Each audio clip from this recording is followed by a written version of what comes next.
a gente falou muito sobre futebol.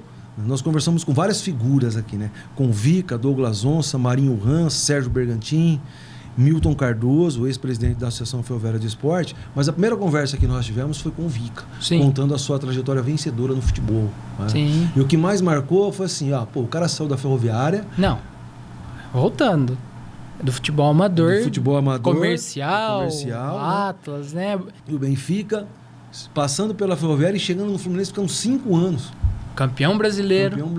Campeão carioca. Ficar 5 anos em time de ponta é muito difícil na carreira, né? Sim. E creio que o Vica teve uma passagem muito vitoriosa no Fluminense. Foi. Tanto que até hoje ele mantém o centro esportivo com a escolinha do Fluminense. A relação dele com o Fluminense ficou tão grande que ele conseguiu agregar, né? Com certeza. Bacana. Com certeza. Sem contar as experiências dele como treinador, né? De times, principalmente da região Nordeste, né? Lá ele o Asa de Arapiraca, o Santa Cruz, que ele conseguiu acesso. Obteve grande sucesso lá. Grande sucesso. Ele treinou o Fortaleza também. Fortaleza, Santa Cruz, Asa de Arapiraca, sem contar outros inúmeros times, né? Então ele não falou só da carreira de futebol dele. Sim. Né? E a relação dele com os jogadores, eu acho que foi uma conversa bastante interessante nesse sentido. Né? Ele comentou também sobre utilizar, quando virou treinador, algumas características dos seus ex-treinadores. Ele falou que ele teve Leão, Otacílio Gonçalves, o Filipão. Uhum. Então ele teve o Carbone, grandes Leão. Grandes treinadores, grandes nomes de treinador nacional. De futebol. Ele passou por essas pessoas. Então ele falou que um pouco de cada um ele sempre absorveu para utilizar quando ele virou treinador. Então a história do Vica no futebol é sensacional. Depois nós falamos com Douglas Onça, o menino da Vila. Esse rapaz, gente boa. Um grande jogador da Ferroviária nos anos 80. Sim. Né? Um camisa 8, 10, classe. Chegava junto aos atacantes, fazia muitos gols. Né? Inteligente. Uma pessoa sensacional. Né? Douglas Onça, aquele abraço, viu, meu amigo? Virou parceiraço. Então, e aí, contando as histórias dele, a passagem pelo Sport, pelo Avaí, né? E outros times do sul do país. Né? Mas veja a semelhança. Os dois são contemporâneos de Ferroviária. Sim. Ele e o Vica. O Vica foi pro Fluminense e outros clubes. O Douglas foi pro Sport e Atlético Goianiense. Havaí. Mas ele a princípio, a passagem dele no Sport foi assim, melhor do que nos outros. Sim, Teve um destaque maior do que nos outros. Mas também acho que ele pegou um time melhor no Sport. Tem a ver também. Então, mas eu falo a comparação. Os jogadores que atuaram juntos saíram para os outros clubes. Então, a formação que existia aqui na cidade do esporte amador e da Ferroviária, que era muito importante para a formação do atleta. Com certeza. Depois do Douglas, nós falamos com o Marinho Rans. Esse era craque, hein? Centroavante. Inteligente também. Com passagem pela Seleção Brasileira de Novos, pela Portuguesa. Na Portuguesa ele teve um destaque maior do que na Ferroviária. Porque na Ferroviária também jogou pouco, né? Ficou pouco tempo, né? Ele logo despontou, foi vendido. Né? O legal da seleção, eu gosto sempre de enfatizar isso. Sabe quem era a reserva dele na seleção?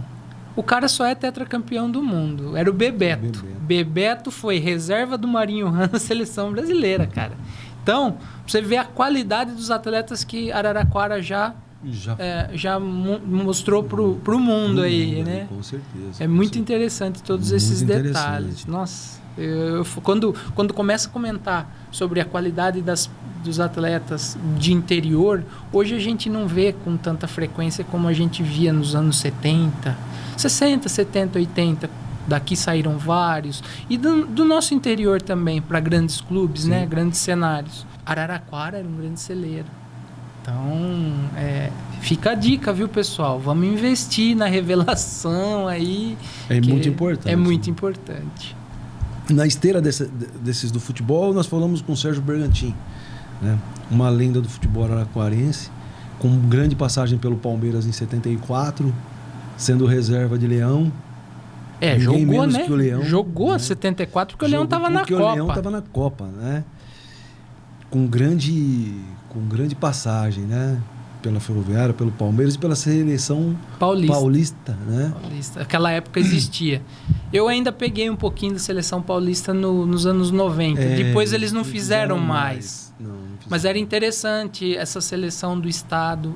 Tinha bons nomes. E pra você ver, ele jogava aqui em Araraquara e fazia parte da seleção paulista. Não olhavam só uma outra dimensão. Não olhavam só para os times da capital. Mas é porque naquele tempo também você tinha uma outra dimensão do futebol, né?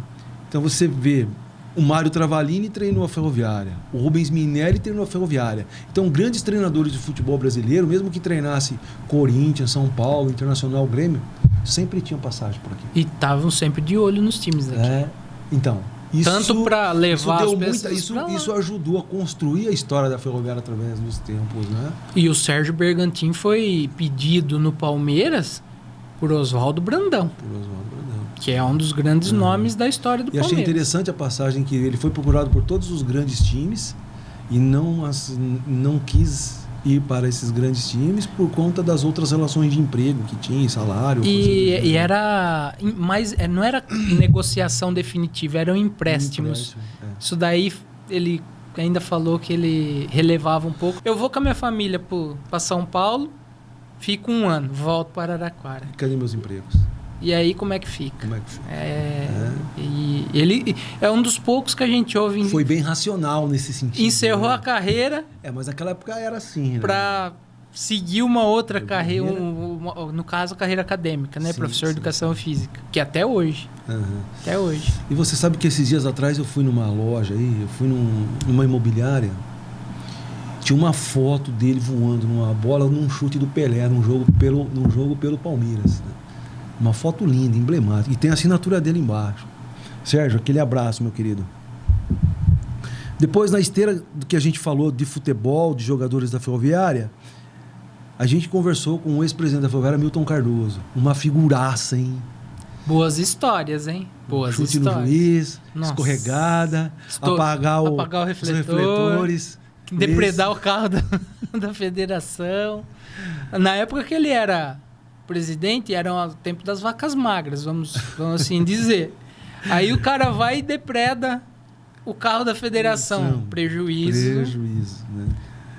Estoura os refletores. Mais um prejuízo. Né? Mas o tempo que a Ferroviária era mais artesanal. Né? Eu acredito que o Milton Cardoso é